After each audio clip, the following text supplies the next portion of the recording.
Pagi hari kepaya jakas, air tenang nampak bayangan.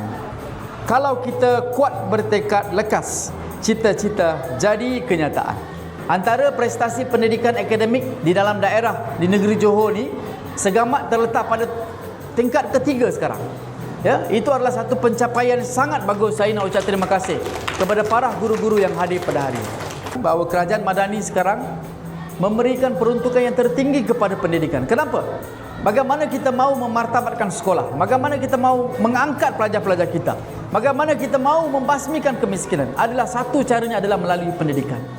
Kalau kita melahirkan seorang graduan di rumah itu, kita mampu mengeluarkan keluarga itu daripada kemiskinan.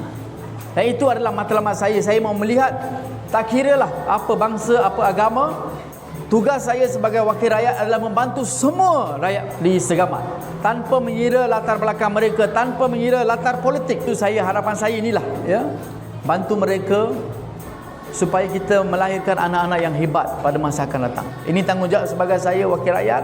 Saya akan terus membantu semua sekolah, semua program-program yang dianjurkan oleh sekolah.